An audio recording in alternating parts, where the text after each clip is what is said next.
I didn't cry when I signed the divorce papers. That's the part that surprises people the most. They expect tears. A breakdown. A dramatic moment where I collapse in the courthouse hallway. But none of that happened. Instead, my hands were steady. My face was calm. And my heart felt, strangely empty. Almost like my body had already cried every tear it had months ago, in the dark, when no one was watching. The courthouse smelled like old paper and cheap coffee. The floors echoed with footsteps that weren't mine. Somewhere down the hall, someone laughed, and I remember thinking how unfair it felt that the world could still sound so normal. The clerk slid the papers toward me. Sign here. I picked up the pen. And for a second, I froze. Not because I loved him. Not because I wanted him back. But because signing my name meant admitting that the life I promised my children was officially over. I signed anyway. One signature. Then another. Ink on paper. Just like that, I was no longer a wife. No applause. No warning. No rewind button. I thanked the clerk out of habit, grabbed the folder, and walked outside. The sun hit my face harder than I expected. It was one of those bright days that feels almost cruel when you're breaking inside. I stood there for a moment, staring at the parking lot, trying to remember how to breathe like a normal person. I told myself. This is better. This is healthier. This is what strength looks like. But strength felt heavy. In the car, I sat in silence with my hands resting on the steering wheel. My phone buzzed. A reminder. Pick up Noah from school, 3:15 p.m. I stared at the screen longer than I needed to. My son didn't know. Not really. He knew Mom and Dad lived in different houses now. He knew there were fewer family dinners and more quiet nights. But he didn't know about the papers. The finality. The way nothing could be undone now. I checked the mirror, practiced a smile, and drove. At the school pickup line, everything felt louder than usual. Kids yelling. Parents chatting. Car doors slamming. Life, continuing without my permission. Then I saw him. Noah ran toward the car with his backpack bouncing against his shoulders, waving like he always did. That wave had carried me through more heartbreak than he could ever imagine. He climbed in, breathless and happy. Mom. Guess what? I got an A on my spelling test. That's amazing, I said, and I meant it. He talked the entire drive at first. About his day. About his friends. About how he wanted pizza for dinner and ice cream after. I nodded. I smiled. I listened. Then, somewhere between the school and our apartment, he stopped talking. The silence wasn't sudden. It crept in slowly, like a storm you don't see until it's already overhead. I glanced at him in the rearview mirror. He was staring out the window, tracing the same spot over and over with his finger. Everything okay? I asked gently. He didn't answer right away.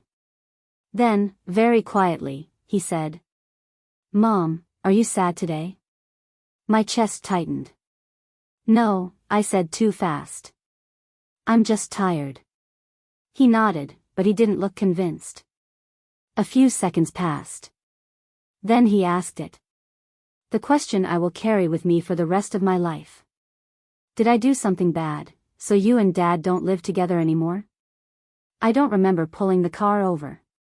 I just remember suddenly being parked on the side of the road, hands shaking, heart pounding so loud it felt like it might break through my ribs.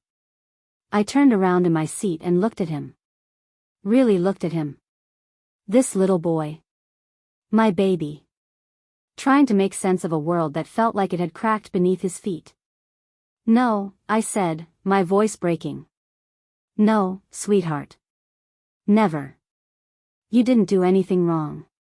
Not ever. His eyes filled with tears. Then why, he whispered.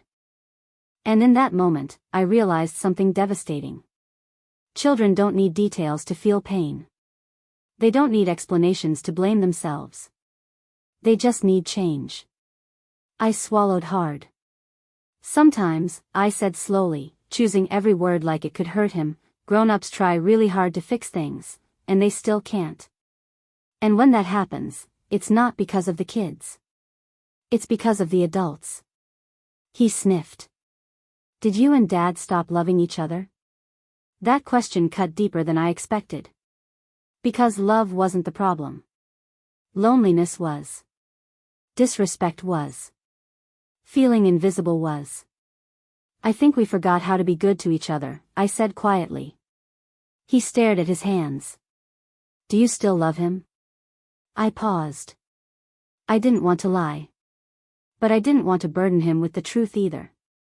I care about him, I said. But sometimes caring isn't enough to stay. He nodded like he was trying to understand something far too big for his age. Then his voice got smaller. Are you gonna be alone now? I felt my throat close. Because the truth was, yes. Yes, would be alone.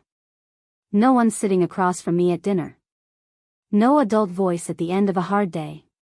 No shared weight of responsibility. But I couldn't let him see that fear. I reached back and held his hand. I won't be alone, I said. I have you. He squeezed my hand back. That night, after the kids were asleep, I sat on the floor of my bedroom with my back against the bed and cried until my face hurt. I cried for the marriage I tried to save. I cried for the woman I used to be. I cried because my child thought my pain might be his fault. That was the night I understood something I hadn't before. Divorce doesn't just break relationships. It rewrites childhoods. The weeks that followed felt like survival mode. Mornings were rushed. Evenings were quiet. The apartment felt smaller without another adult presence. I learned how to be everything. Provider. Comforter. Problem solver. Emotional shield. I packed lunches with one hand and answered work emails with the other. I smiled at school drop-off while my chest felt tight. I learned how to cry silently in the shower. There were nights I stared at the ceiling, wondering if I had ruined my children's lives. Money was tighter than I expected. Time disappeared faster than I could manage. Exhaustion became a constant companion. And still, I told myself. This is better than teaching them that love means pain. Some nights, Noah would come into my room after a bad dream. Can I sleep here? He'd ask. I'd make space without hesitation. He'd curl up next to me and whisper. You're not sad tonight, right? And I'd lie. Not tonight. Because mothers learn quickly that honesty has limits. Months passed. The sadness didn't disappear, but it softened. I started laughing again, real laughter, not the kind you fake to survive. I stopped flinching when my phone buzzed. I stopped checking the door like someone might walk back in. One evening, after dinner, Noah sat at the table with crayons and paper. What are you drawing? I asked. Our family, he said. My heart skipped. When he finished, he slid the paper toward me. 3 stick figures. Me. Him. His sister. Smiling. No dad. I held my breath. You didn't forget someone? I asked carefully. He shook his head. This is us now, he said simply. And it's okay. I hugged him so tightly he squealed. That drawing stayed on my fridge for a long time. Because it reminded me of something powerful. Children don't need perfect families. They need safe ones. I still have hard days. Days when I miss the idea of partnership. Days when I resent how much falls on my shoulders. Days when I feel tired in a way sleep can't fix. But I also have peace. I no longer feel invisible in my own life. I no longer apologize for existing. I no longer stay quiet to keep the peace. And my son? He doesn't ask if it was his fault anymore. Now he asks questions filled with hope. Can we go to the park this weekend? Can we make pancakes for dinner? Do you think I can be anything when I grow up? And every time he asks, I realize something. The day I signed the divorce papers wasn't the day my family broke. It was the day we stopped pretending. It was the day I chose honesty over comfort. Peace over appearance. Healing over fear. And if my son ever asks me again why it happened, I'll tell him the truth. Because love should never hurt so much that children learn to blame themselves. And neither should staying.